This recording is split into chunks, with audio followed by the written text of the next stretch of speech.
નમસ્કાર દર્શક મિત્રો, આજે આપણે ફરીથી મળ્યા છીએ કનેક્ટ બોટાદમાં। આજે આપણે બેઠા છીએ યજ્ઞપુરુષ પ્રાકૃતિક કૃષિ ફાર્મ કે જે BAPS સાળંગપુર સંસ્થાના ઉદ્ભવ, વિકાસ અને સિદ્ધિની ગાથા છે। ત્યારે આપણી સાથે સંસ્થાના સંત પૂજ્ય બ્રહ્મચિંતન દાસ સ્વામી ઉપસ્થિત છે કે જેઓ 2002માં કૃષિમાં સ્નાતક થયા છે। ત્યારબાદ વર્ષ 2005માં તેમણે પૂજ્ય પ્રમુખ સ્વામી મહારાજના હસ્તે દીક્ષા ગ્રહણ કરી અને આજે BAPS સાળંગપુર સંસ્થાની ગૌશાળા અને કૃષિ વિભાગના સારી રીતે સંભાળી રહ્યા છે। તેમની સાથે ખભે ખભો મિલાવી અને પૂજ્ય દિવ્યનિધિ સ્વામી પણ સાળંગપુર સંસ્થાની કૃષિ અને ગૌશાળાની જવાબદારી સંભાળે છે। ત્યારે સ્વામીજી, આપનું આ પોડકાસ્ટમાં સ્વાગત છે। જય સ્વામિનારાયણ। જય સ્વામિનારાયણ। અત્યારે આપણે પ્રાકૃતિક કૃષિમાં હજારો ખેડૂતોને પ્રોત્સાહન પૂરું પાડીએ છીએ અને ખેડૂતોનું જેને કહી શકાય કે આદર્શ વાડી છે એ આપણી યજ્ઞપુરુષ વાડી છે।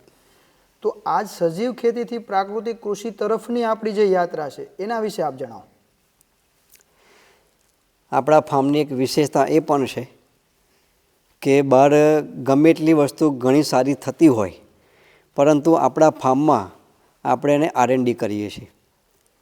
જેમ કે જ્યારે આપણે રેગ્યુલર વૈજ્ઞાનિક પદ્ધતિથી કૃષિ કરતા હતા અને એની સાથે સજીવ કૃષિ ચાલુ કરી, તો એ બંનેનું પણ આપણે રિસર્ચ કર્યું કે આ રેગ્યુલર ખેતી કરતાં સજીવ ખેતી કરવાથી આપણને શું ફાયદા થાય છે। પ્રમુખ સ્વામી મહારાજનો શતાબ્દી મહોત્સવ અને આઝાદી કા અમૃત મહોત્સવ, તો એ ઉપક્રમે આપણે સમાજને કંઈક કૃષિમાંથી સારી ભેટ આપવી જોઈએ। ત્યાંથી આ ઉદ્ભવ થયું। હવે એમાં થયું શું કે 2022માં એક 2000 ખેડૂતોનું સંમેલન આપણા મંદિરના કેમ્પસમાં કરવાનું વિચાર્યું। એટલે એ વખતે આપણા બધા સહિયારા પ્રયાસથી વિચાર કર્યો કે જો આપણે ખેડૂતો માટે સંમેલન કરીએ છીએ તો કેમ પ્રાકૃતિક કૃષિનું સંમેલન ના થઈ શકે। તો અધિકારીશ્રીઓને આપણે વાતચીત થઈ કે આપણે કોઈ મહાનુભાવ આવવાના છે, તો એમને વાત કરી કે અત્યારે તો આપણે કોઈને સૂચન આપ્યું નથી, આમંત્રણ આપ્યું નથી। પછી આપણે વિચાર કર્યો કે જો ગવર્નર સાહેબ આવે તો બોટાદ જિલ્લા તરફથી શું સહકાર મળી શકે। તો અધિકારીશ્રીએ આપણને જણાવ્યું જો આપણા જિલ્લામાં રાજ્યપાલ શ્રી સાહેબ આવે, આચાર્ય દેવવ્રતજી, તો ખૂબ જ આનંદની વાત છે, કારણ કે આપણા જિલ્લામાં પણ પ્રાકૃતિક કૃષિની ઝુંબેશ આપણે ઉપાડવી જોઈએ। આ પ્રાકૃતિક કૃષિના સંમેલન માટે આપણે રાજ્યપાલશ્રીનો સંપર્ક કરવામાં આવ્યો। રાજ્યપાલશ્રીને આપણે વિનંતી કરી કે સાહેબ 2000 ખેડૂતોનો અહીંયા સંમેલન આપણે રાખી રહ્યા છીએ અને યજ્ઞપુરુષ વાડીમાં આપણે પ્રાકૃતિક કૃષિની શરૂઆત કરી રહ્યા છીએ, ત્યારે 2000 લીટર સ્વયં સંચાલિત જીવામૃત બનાવવાના પ્લાન્ટનું આપણે ઉદ્ઘાટન કરાવવું છે। ગવર્નર સાહેબે ખૂબ જ આપણી આ વિનંતી સ્વીકારી અને એ પોતે આવવાનું નક્કી થયું। હવે થાય છે એવું કે સાહેબ 2022માં અહીંયા આગળ 15 જૂન 2022માં જ્યારે યજ્ઞપુરુષ વાડી અને ગૌશાળાની પ્રથમ મુલાકાત લીધી ત્યારે ખૂબ જ પ્રભાવિત થયા કે ખૂબ જ આદર્શ પદ્ધતિથી આ ફાર્મ અને ગૌશાળા સારામાં સારી રીતે કાર્યરત છે। અને એ એટલા બધા આનંદિત હતા અને અમને કહ્યું કે આ સાળંગપુરનું ફાર્મ અને ગૌશાળા એ ભારતભરના ખેડૂતો માટે એક રોલ મોડેલ થઈ શકે એવું છે। પછી અમને સાળંગપુરના કોઠારી પૂજ્ય જ્ઞાનેશ્વર દાસ સ્વામીને વિનંતી કરી કે સ્વામીજી, આપણું ફાર્મ અને ગૌશાળા ખૂબ જ સારું છે, મોડેલ ફાર્મ છે, તો આપણા ફાર્મમાં ખેડૂતો માટે સારામાં સારી રીતે ખેડૂતો તાલીમ લઈ શકે એના માટેનું કેન્દ્ર હોવું જોઈએ। હવે વાત આવી કૃષિમાંથી સીધી તાલીમ આપવાના કેન્દ્રની। હવે આટલું બધું થયું પછી આપણે વિચાર કર્યો કે પહેલાં આપણે જે પ્રાકૃતિક કૃષિ કરીએ છીએ એ આપણને ખૂબ જ સારા પરિણામો મળે, એના આધારે આપણે નેક્સ્ટ ટાઈમમાં વિચારીએ। તો આપણે 12 એકરમાં પ્રાકૃતિક કૃષિથી ફળ પાકની શરૂઆત કરી અને એની સાથે સાથે આપણે 5 એકરમાં શાકભાજી વાડીમાં શાકભાજી વાવવાનું શરૂઆત કરી। આપણને ખૂબ જ સારા પરિણામ મળ્યા। એના આધારે પછી આપણે ખેડૂતોને એક સારામાં સારું તાલીમ કેન્દ્ર આપવું એની એક વિચારણા થઈ। આપણે R&Dની વાત થઈ એટલે કે આપણે સંશોધન કર્યા બાદ આપણે કોઈ પણ વસ્તુ અપનાવીએ છીએ. તો આપણે જે અહીંયા મહત્તમ પ્રાકૃતિક કૃષિનું સંશોધન કેન્દ્ર જે શરૂ થયું છે એના વિશે આપ ચર્ચા કરો, જેથી કરીને આપણા જે સજીવ ખેતીમાંથી પ્રાકૃતિક કૃષિ અપનાવતા થયેલા ખેડૂતો છે એમને આપણા સંશોધન વિશેથી વધારે માહિતી મળે. કે જ્યારે પણ કોઈ પણ નવા આયામો સંસ્થામાં લેવામાં આવે છે ત્યારે એની શરૂઆત છે ને ખૂબ જ ઐતિહાસિક હોય છે. કેવી રીતે? તો જ્યારે આપણે પ્રાકૃતિક કૃષિ અપનાવી ત્યારે સારંગપુર મંદિરના કોઠારી શ્રી પૂજ્ય જ્ઞાનેશ્વર સ્વામી, અમે જે બધા સંતો કૃષિ સંભાળીએ છીએ એ લોકોને સ્પેશિયલ બોલાવ્યા અને એક પ્રસ્તાવ મૂક્યો કે પ્રાકૃતિક કૃષિ તો આપણે ચાલુ કરી, પરંતુ આપણા ફાર્મમાં પ્રાકૃતિક કૃષિના સંશોધનો થવા જોઈએ. જુદા જુદા પાક ઉપર જો સંશોધનો થાય તો ખેડૂતોને પ્રાકૃતિક કૃષિ કરવાની પ્રેરણા પણ મળે અને એને વિશ્વાસ પણ વધે. કારણ કે જો નજર સામે સારા પાક જોવા મળે એને કે આ ચોલા ઘઉં છે, પછી આ ચણા છે, તેવા જુદા જુદા પાક જે સૌરાષ્ટ્ર રિજનમાં કે ગુજરાતમાં બધા જુદી જુદી જગ્યાએ થાય છે, તો આપણા ફાર્મ ઉપર આવીને જો નિદર્શન જોવે તેને એક પ્રતીતિ આવે કે પ્રાકૃતિક કૃષિથી ખરેખર ફાયદો થાય છે. એ જ્યારે અમે પ્રાકૃતિક કૃષિનું સંશોધન કેન્દ્ર કરવાનું વિચારતા હતા, એમાં પણ જ્યારે સંસ્થામાં આ બધા આયોજનો ગવર્મેન્ટ સાથે કરવાના આવે ત્યારે એક વિચારણા માગી લે છે.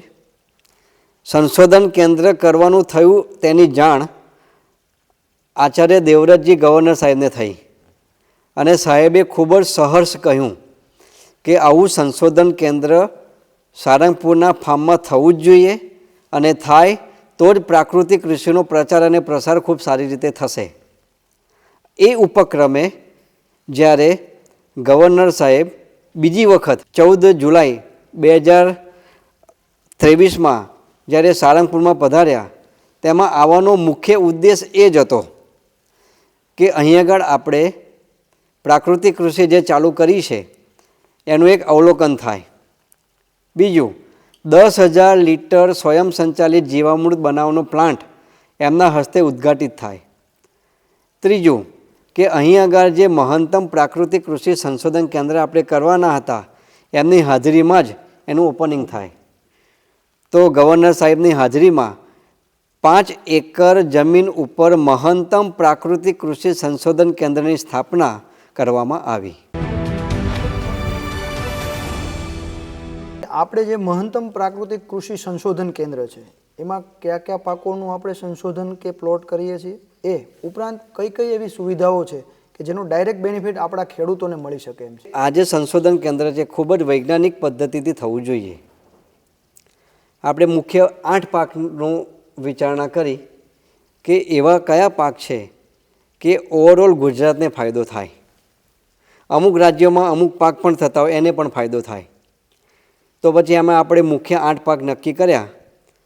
એમાં એરંડા, મકાઈ, વરિયાળી, ઘઉં, ચણા, જીરું, અજમો અને કપાસ. આ પાક એવા છે કે લગભગ ગુજરાતમાં મોટાભાગના ખેડૂતો વાવતા હોય છે. હવે આ પાક તો આપણે નક્કી કરી દીધા. હવે પાક ઉપર સંશોધન કેવી રીતે કરવા તે પાછી ફરીથી મિટિંગ થઈ યુનિવર્સિટી સાથે અને સંસ્થા સાથે. કારણ કે જે આપણું BAPS ગૌશાળા ટ્રસ્ટ અંતર્ગત જે યજ્ઞપુરુષ વાડી છે એમાં આપણે આ સંશોધન કેન્દ્ર કરવા માગીએ છીએ. તો જે 8 પાકો આપણે કરવાના છીએ એમાં કેવા પ્રકારના મોડ્યુલ કરવા, તો દરેક પાકમાં આપણે 7 મોડ્યુલ નક્કી કર્યા. માનો કે ઘઉં છે, હવે ઘઉંમાં આપણે 7 મોડ્યુલ નક્કી કર્યા. તો પ્રથમ 4 મોડ્યુલ પ્રાકૃતિક કૃષિના હોય છે. હવે જે 4 મોડ્યુલમાં પણ અમુક પ્લોટમાં આચ્છાદન કરવું, અમુક પ્લોટમાં આચ્છાદન ન કરવું, અમુક પ્લોટમાં આંતરપાક ના વાવવા, અમુકમાં વાવવા.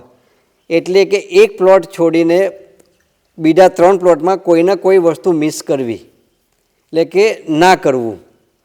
પછી જે 5મો પ્લોટ છે કે 5મો મોડ્યુલ છે એમાં આપણે સજીવ ખેતીની જે પદ્ધતિ છે એ રાખ્યું.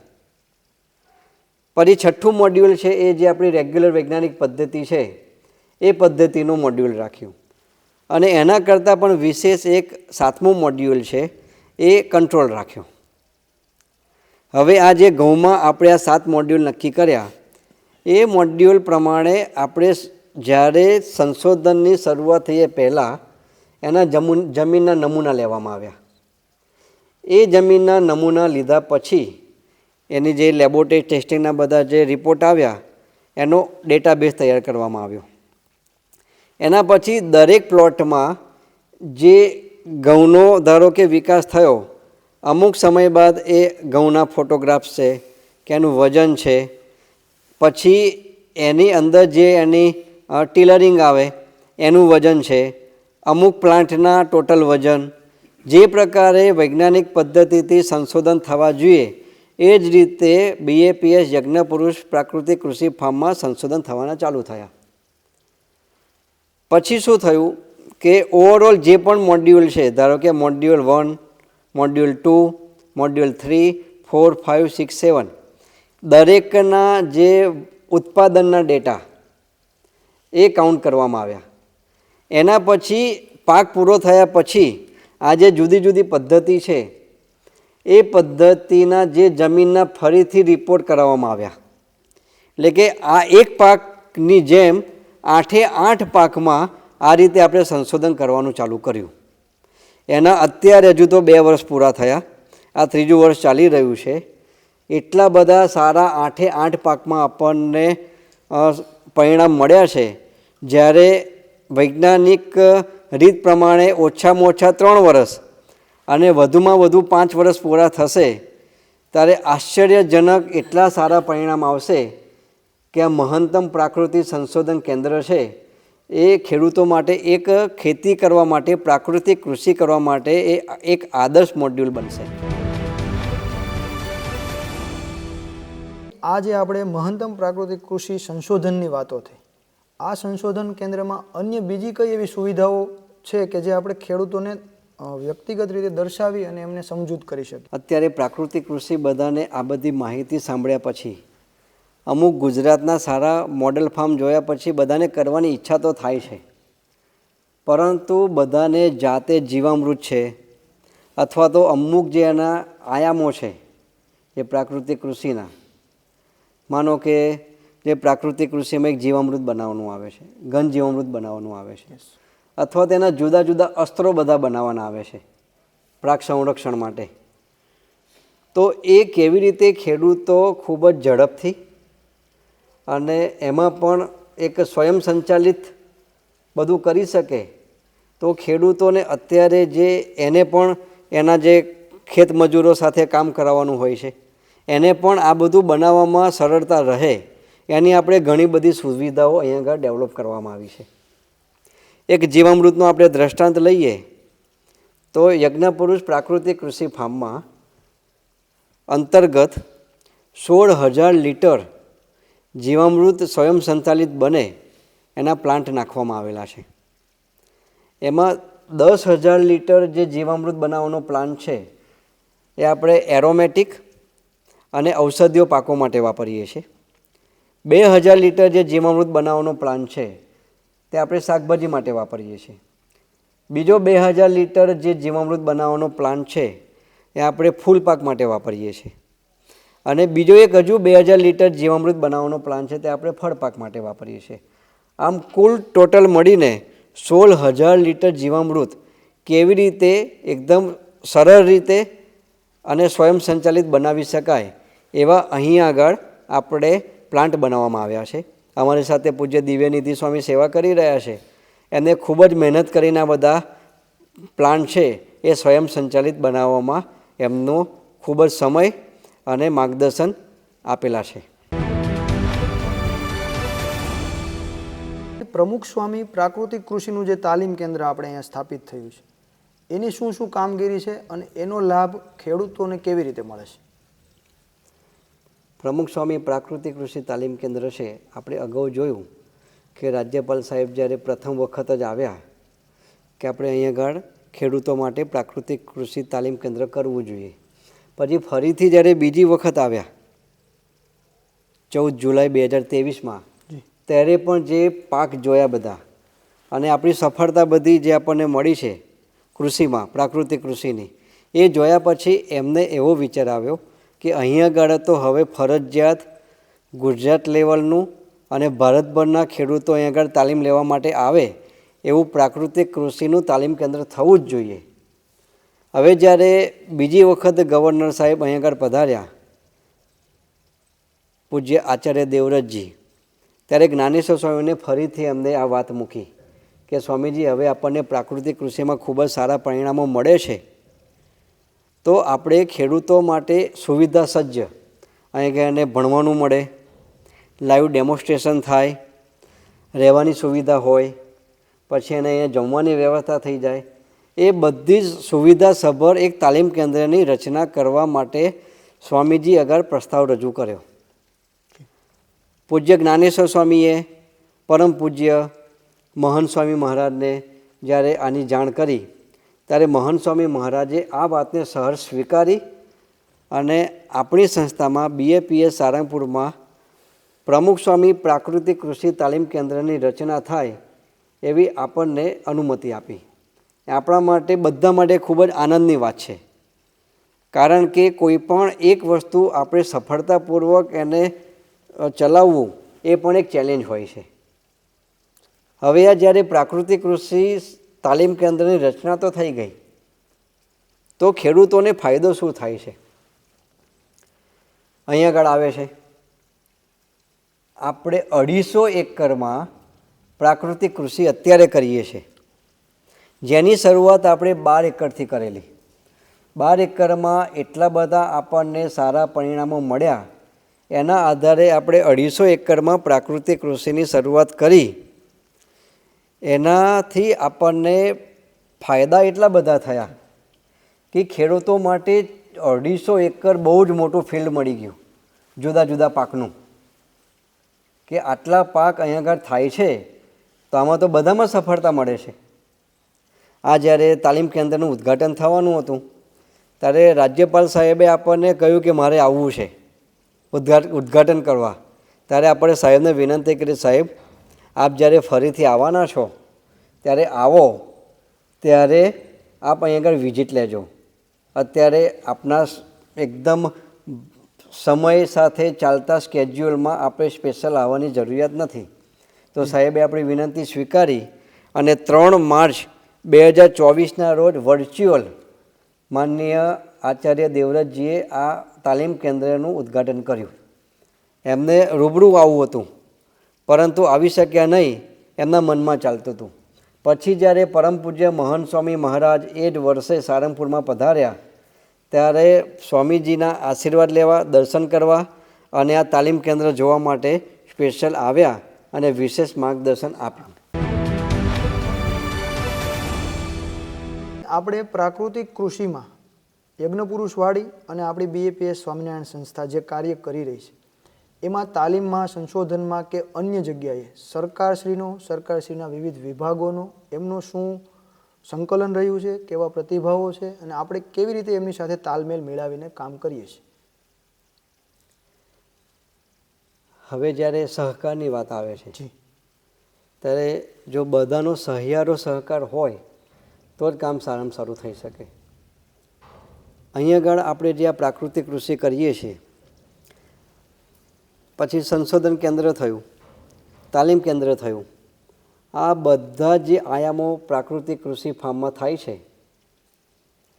એ બધી ગતિવિધિ અહીંયા જે આપણને સારા પરિણામ મળ્યા, આપણે સંશોધન કરીએ છીએ, ખેડૂતો અહીં આગળ તાલીમ લેવા માટે જે આવે છે એના બધા રિવ્યૂ મળ્યા, એને પોતાના ત્યાં જઈને પ્રાકૃતિક કૃષિ ચાલુ કર્યા પછી એને જે ફાયદા થયા, વારંવાર ખેડૂતો અહીં આગળ તાલીમ લેવા માટે આવે છે, અહીં આગળ બધું નિદર્શન જોવે છે, મોડલ ફાર્મ જોવે છે, એનાથી એને પોતાની કૃષિમાં ખૂબ જ સફળતા મળવાની ચાલુ થઈ.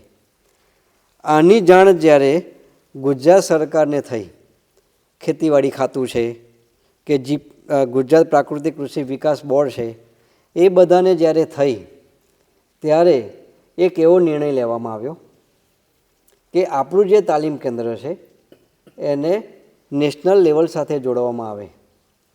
હવે જ્યારે આ નેશનલ મિશન થવાની જ્યારે વાટાઘાટ ચાલતી હતી ત્યારે પૂજ્ય ગવર્નર સાહેબ આચાર્ય દેવવ્રતજીએ એક કામ માટે ટેલિફોનિક ચર્ચા અમારે થયેલી સાહેબ સાથે. તો સાહેબે સામેથી આપણને એક આનંદના સમાચાર આપ્યા કે સ્વામીજી, ભારત સરકાર અને માનનીય પ્રધાનમંત્રી નરેન્દ્રભાઈ મોદી સાહેબના સહકારથી national mission on natural farming એની સ્થાપના ભારતભરમાં થવાની હતી. એમાં મોટા ભાગના બધા સરકારી ઇન્સ્ટિટ્યૂટને આવરી લેવામાં આવવાના હતા. પરંતુ સારંગપુરના પ્રાકૃતિક કૃષિ ફાર્મની આ બધી જે સફળતા, ખેડૂતોને થતા ફાયદા, એ બધાને લક્ષ્યમાં રહીને ગુજરાત સરકાર ખેતીવાડી ખાતું અને ગુજરાત પ્રાકૃતિક કૃષિ વિકાસ બોર્ડ દ્વારા આપણું જે ફાર્મમાં સ્થાપિત થયેલું પ્રમુખ સ્વામી પ્રાકૃતિક કૃષિ તાલીમ કેન્દ્રને આવરી લેવામાં આવ્યું. એ બધા માટે આનંદની વાત છે. એનું કારણ એટલું છે કે અહીં આગળ જે તાલીમો થાય છે, જો ઝડપથી ખેડૂતો સુધી પહોંચાડવી હોય તો બધાનો સહિયારો સહકારની જરૂરિયાત છે. એમાં પણ NFની સ્થાપના થઈ. એની સાથે સાથે આખા ગુજરાતમાં 2 લોકલ નેચરલ ફાર્મિંગ ઇન્સ્ટિટ્યૂટની રચના થઈ. આખા ગુજરાતના 2 LNFI એટલે કે લોકલ નેચર ફાર્મિંગ ઇન્સ્ટિટ્યૂટ ગુજરાતમાં 2 જ છે. એમાં એક આપણું ફાર્મ છે. હવે જ્યારે આ બધા ઇન્સ્ટિટ્યૂટ આપણને મળે છે ગવર્મેન્ટના, તો હવે એનાથી આગળ ફાયદા એટલા બધા થાય કે ખેડૂતો, અધિકારીઓ અવારનવાર અહીં આગળ આવતા જતા થાય. હવે રહી સહકારની. જ્યારે તાલીમ શબ્દ આવે ત્યારે આપણને અવશ્ય આત્મા યોજના યાદ આવે. અને આત્મા યોજના જ્યારે યાદ આવે ત્યારે આપણને ફરીથી 2022નું જે પ્રાકૃતિક કૃષિનું પ્રથમ સંમેલન અહીં આગળ થયું તેની વાત યાદ આવે. એ વખતે 1700 કરતાં પણ વધારે ખેડૂતોએ તાલીમ લીધેલી. એના પછી અવારનવાર આત્મા યોજના દ્વારા આ ફાર્મ ઉપર ખેડૂતોની વિઝિટ અને તાલીમો શરૂ થઈ. બીજી વસ્તુ, જ્યારે વ્યાપક તાલીમ ક્યારે ચાલુ થઈ, ખરેખર કન્ટિન્યુઅસ તાલીમ, જ્યારે 2024માં જ્યારે આચાર્ય દેવવ્રતજીએ આ તાલીમ કેન્દ્રની શરૂઆત અહીં આગળ થઈ.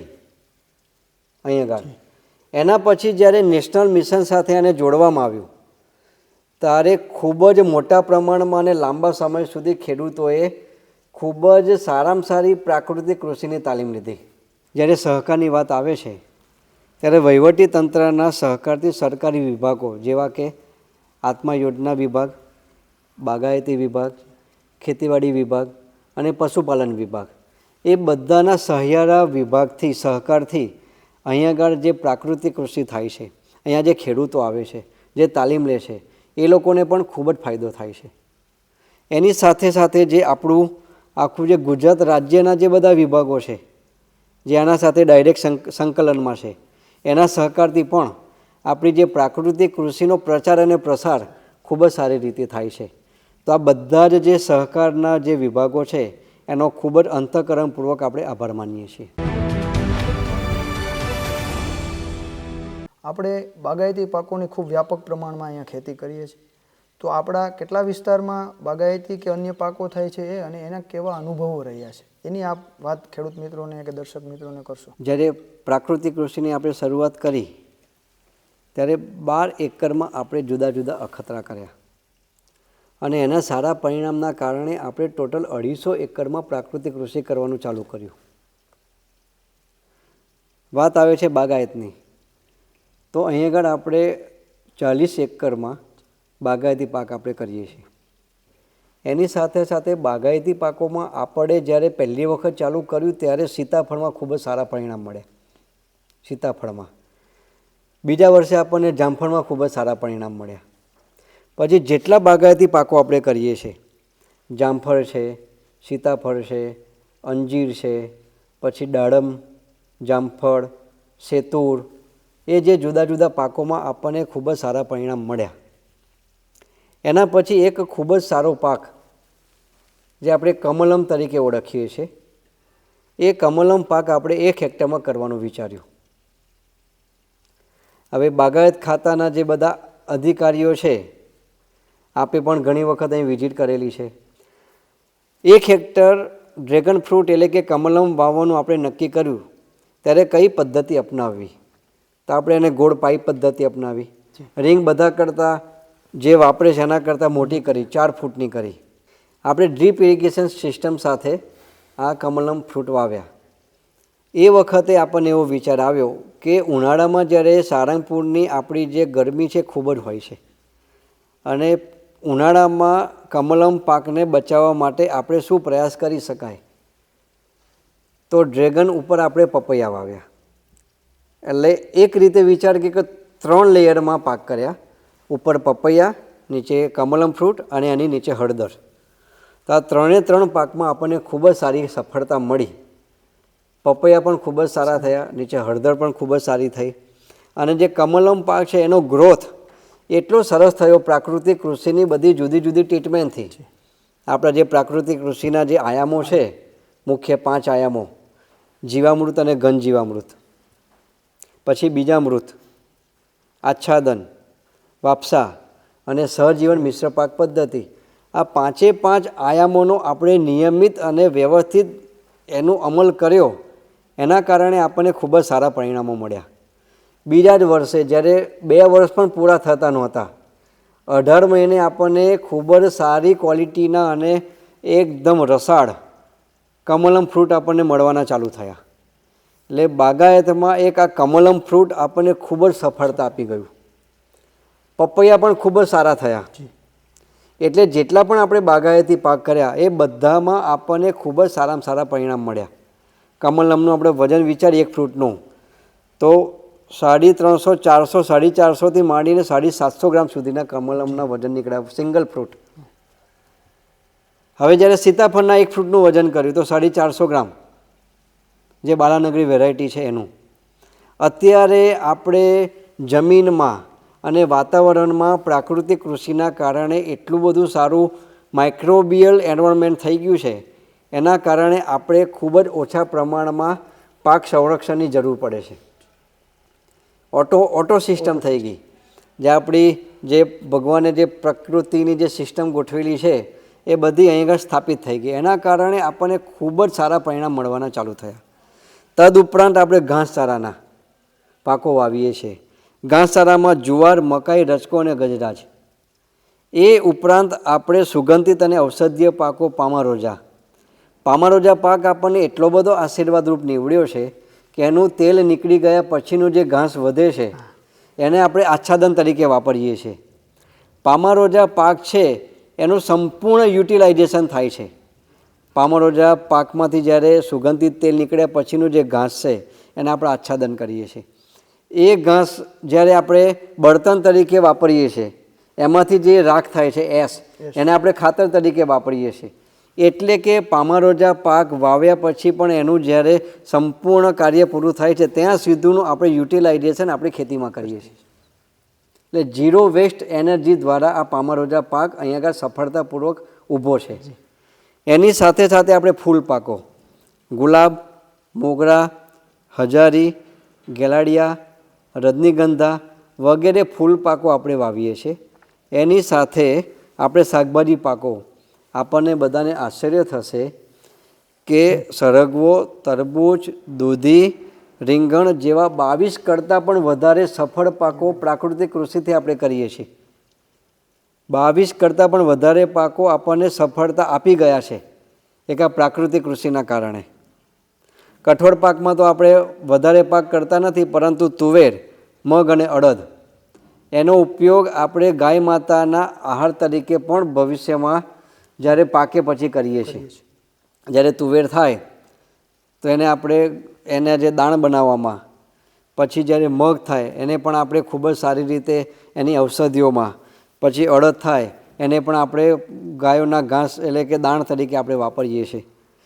મરી મસાલાના પાકો, એ મરી મસાલાના પાકો જોઈને બધાને એટલું બધું આશ્ચર્ય થાય છે. વરિયાળી, પછી જીરું, અજમો, રાઈ, આ બધા પાકો જ્યારે ખેડૂતો અહીં જોવે છે તે બધાને આશ્ચર્ય થાય કે આટલા સરસ પાક આ પ્રાકૃતિક કૃષિથી થાય છે. તો હા, થાય છે. હવે જો ખેડૂતો પ્રાકૃતિક કૃષિને નિયમિત કરે, શ્રદ્ધા સાથે કરે, વિશ્વાસ સાથે કરે, તો કોઈ પણ વસ્તુ અશક્ય નથી. જેવી અહીં આગળ આપણને સંસ્થામાં સફળતા મળી છે એવી ખેડૂતોને પણ મળી શકે. બાગાયતી પાકોની સાથે વચ્ચે જે આપણે ચર્ચા કરી, બહુસ્તરીય પાકોની વાત થઈ, એમાં 3 પાકની આપણે વાત કરી. આમ સિવાય પણ આપણે મોડેલ ફાર્મ એક બનાવેલું છે કે જે પંચસ્તરીય બાગાયતી પ્રાકૃતિક મોડેલ છે. એના વિશે આપ જરાક વિશેષથી ચર્ચા કરો. આમાં તો જ્યારે ગવર્નર સાહેબે આપણને પ્રેરણા આપી કે તમે કુરુક્ષેત્ર ગુરુકુળ છે જી સાહેબનું, એમાં તાલીમ લેવા માટે જાઓ. જ્યારે આપણે અહીંયા પ્રાકૃતિક કૃષિ સંશોધન કેન્દ્ર પછી જ્યારે તાલીમ કેન્દ્ર કરવાનું હતું ત્યારે સાહેબે આપણને સ્પેશિયલ ત્યાં કુરુક્ષેત્ર મોકલ્યા. ત્યાં તાલીમમાં એક વિડીયો બતાવવામાં આવી જી જે મધ્યપ્રદેશના સાગર ડિસ્ટ્રિક્ટના આકાશજી ચોરસિયાની, એમને ખૂબ જ જહેમત ઉઠાવીને 4000 કરતાં પણ વધારે પાકોના કોમ્બિનેશન સાથે સંશોધન કરી 310 પાકની આજુબાજુ એક લિસ્ટ બનાવ્યું. એ લિસ્ટ કેવું છે કે બહુસ્તરીય પાકોમાં કયા કયા પાક સાથે કયા પાકને સેટિંગ થશે, એટલે કે ન્યુટ્રિશનની એક કોમ્પિટિશન ના કરે, એકબીજાને સહજીવન આપે.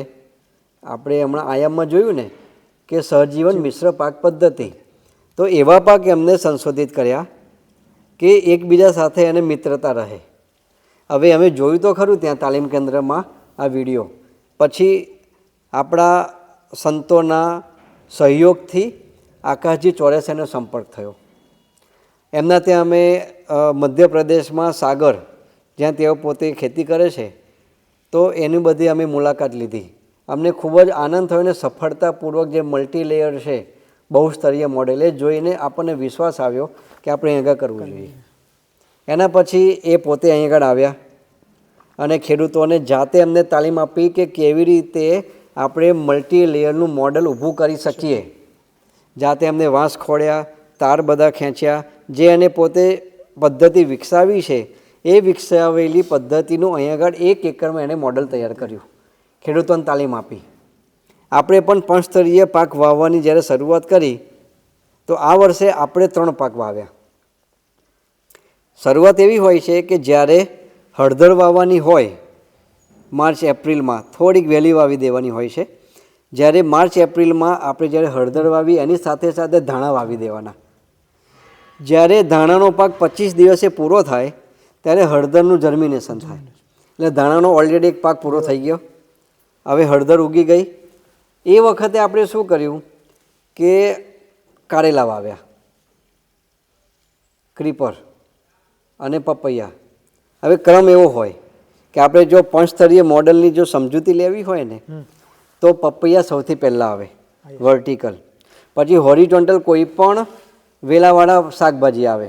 એમાં સફળ શાકભાજીઓમાં પરવળ છે, પછી ટીંડોળા છે, કારેલા છે, એ કંકોડા છે, એ બધા પાકમાં ખૂબ જ સફળતા મળે છે.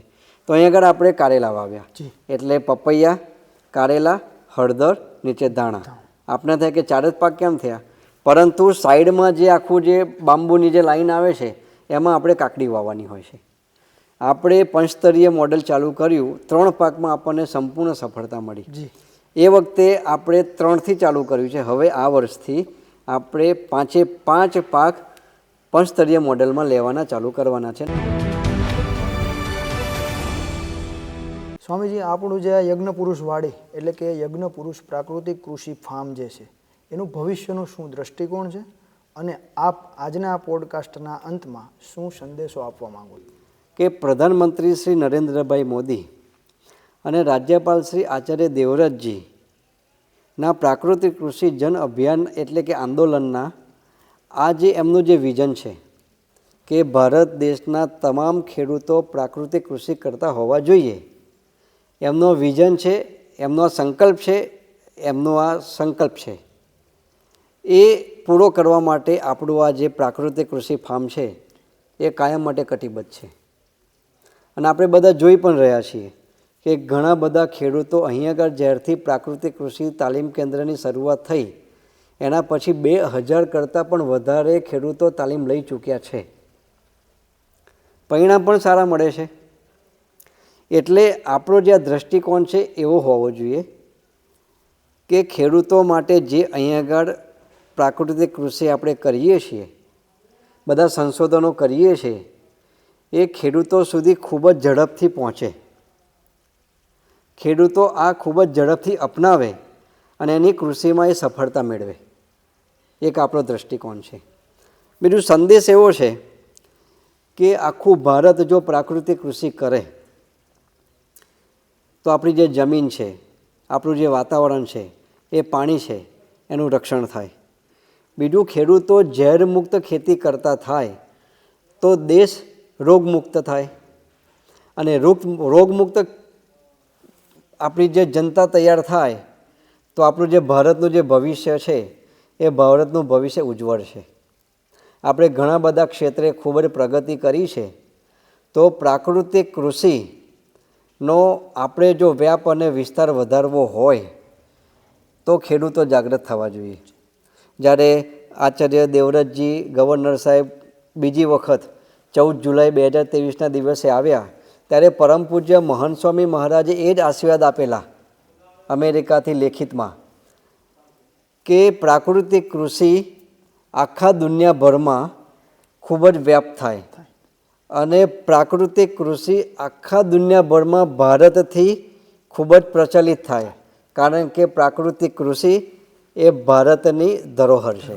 કે આપણે આ બધી જે અત્યારે વાતચીત કરી છે, બધી ચર્ચા થઈ, ખેડૂતો હોય એના પોતાને માનો કે 1 એકર જમીન હોય કે 10 વીઘા જમીન હોય કે 5 એકર હોય, દરેક ખેડૂતે પોતાના જાતે પોતાએ રસ લઈને પોતાની જમીનમાંથી થોડીક ખેતી પ્રાકૃતિક કૃષિ કરવાની શરૂઆત કરવી જોઈએ. ઘણા બધા મોડેલ ફાર્મ જોવે છે લોકો, ઘણી બધી તાલીમો લે છે, પણ જ્યાં સુધી તાલીમ લઈ અને મોડેલ ફાર્મ જોયા પછી પોતે જ્યારે કરતો નહીં થાય ને ત્યાં સુધી એને પ્રાકૃતિક કૃષિમાં વિશ્વાસ, પ્રાકૃતિક કૃષિની સફળતા ખબર જ નહીં પડે. તો બધાને આજનો સંદેશ એ પણ છે કે ખેડૂતો પોતે પ્રાકૃતિક કૃષિ કરતા થાય. આપણા આજના પ્રાકૃતિક કૃષિ અને આપણી સંસ્થાને લગત આજના પોડકાસ્ટનો ઉદ્ભવ અથવા તો જે સંયોગ બન્યો છે એના માટે તમે શું કહેશો?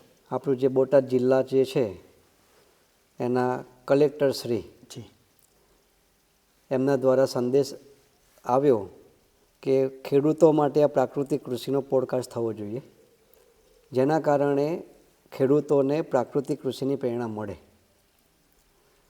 એટલે એ દ્વારા જ્યારે આ પ્રાકૃતિક કૃષિનો પોડકાસ્ટ નક્કી થયો તો આપણે બોટાદ જિલ્લાના કલેક્ટર શ્રીનો પણ આભાર માનીએ છીએ. બોટાદ જિલ્લાના DDO સાહેબ એ પણ ખૂબ જ આમાં રસ લે છે, એમનો પણ આપણે આભાર માનીએ છીએ. બોટાદ જિલ્લાના જે RSC સાહેબ છે એ પણ અવારનવાર આ ફાર્મમાં આવીને ખૂબ જ આપણને પ્રેરણા આપે છે, એમનો પણ આપણે આભાર માનીએ એટલો ઓછો છે. અને બરવાડા તાલુકાના જે પ્રાંત સાહેબ છે એ તો કૃષિ સ્નાતક જ છે, એમને પણ ખૂબ જ કૃષિમાં રસ છે. તો અવારનવાર એ પોતે આગળ આવી અને ખેડૂતોને પ્રોત્સાહન આપે છે. એટલું જ નહીં, એ બીજા જે અધિકારીઓ છે ખેતીને લગતા, એ અધિકારીઓને પણ અવારનવાર અહીં આગળ મોકલે છે. તે બધા અધિકારીઓને આપણે આભાર માનીએ છીએ. અને વહીવટી તંત્ર સાથે જેટલા પણ ખેતી લગતા વિભાગો છે એ બધાનો આપણે આભાર માનીએ છીએ કે આપણને ખૂબ જ સહકાર આપે છે અને ખેડૂતો સુધી પ્રાકૃતિક કૃષિ પહોંચે એના માટે અવારનવાર જુદા જુદા આયોજનો કરી ખેડૂતો ઉન્નત થાય એના માટેનો સતત પ્રયાસ કરી રહ્યા છે. તો મિત્રો, યજ્ઞ પુરુષ પ્રાકૃતિક કૃષિ ફાર્મ એણે સાબિત કર્યું છે કે જ્યારે વિજ્ઞાન અને ધર્મ એક સાથે મળે છે ત્યારે હંમેશા ચમત્કાર થાય છે અને એનાથી માનવ સમાજને ફાયદો થાય છે. આજે આપણે જે આ પોડકાસ્ટ કર્યો છે ત્યારે અહીંયા પ્રાકૃતિક કૃષિ ફાર્મમાં રસાયણોની ગંધ નથી. વિશેષમાં પૂજ્ય મહંત સ્વામી મહારાજ અને એમના દિવ્ય આશીર્વાદ અહીંયા વરસી રહ્યા છે. સાથે સાથે BAPS સાળંગપુર સંસ્થાના કોઠારી પૂજ્ય જ્ઞાનેશ્વરદાસ સ્વામીજી ઉપરાંત ઘનશ્યામપ્રિય સ્વામીજી, વાડી અને ગૌશાળા સંભાળતા આપણે જેમને હમણાં સાંભળ્યા અને માણ્યા એવા પૂજ્ય બ્રહ્મચિંતનદાસ સ્વામી, એમની સાથે ખભે ખભો મિલાવતા પૂજ્ય દિવ્યનિધિ સ્વામી, એમનું સતત માર્ગદર્શન રહ્યું છે. અને રાજ્યના આપણા મહામહિમ રાજ્યપાલ આચાર્ય દેવવ્રત સાહેબનું પણ સતત અહીંયા માર્ગદર્શન મળે છે અને એમને ખૂબ જ અહીંયા ભાવ છે. ત્યારે આપણી આ વાડીના જે સેવકો છે એમના પરસેવાની અહીંયા સુગંધ આવે છે. તો ચાલો આપણે સૌ સાથે મળી ગુજરાતને પ્રાકૃતિક કૃષિ ક્ષેત્રે અગ્રેસર કરીએ અને એમાં આપણો જે સમિત છે એ યજ્ઞમાં હોમીએ. વિશેષમાં આપણે એક ટકોર એ કરું કે માહિતી વિભાગ બોટાદની જે YouTube ચેનલ છે એમાં સતત આવા સારા પોડકાસ્ટો આવતા હોય છે. આપ સૌ એને સબસ્ક્રાઈબ કરશો અને લાઈક કરી અને બોટાદ અને ગુજરાતના અન્ય આપણા દર્શક મિત્રો સુધી પહોંચાડશો.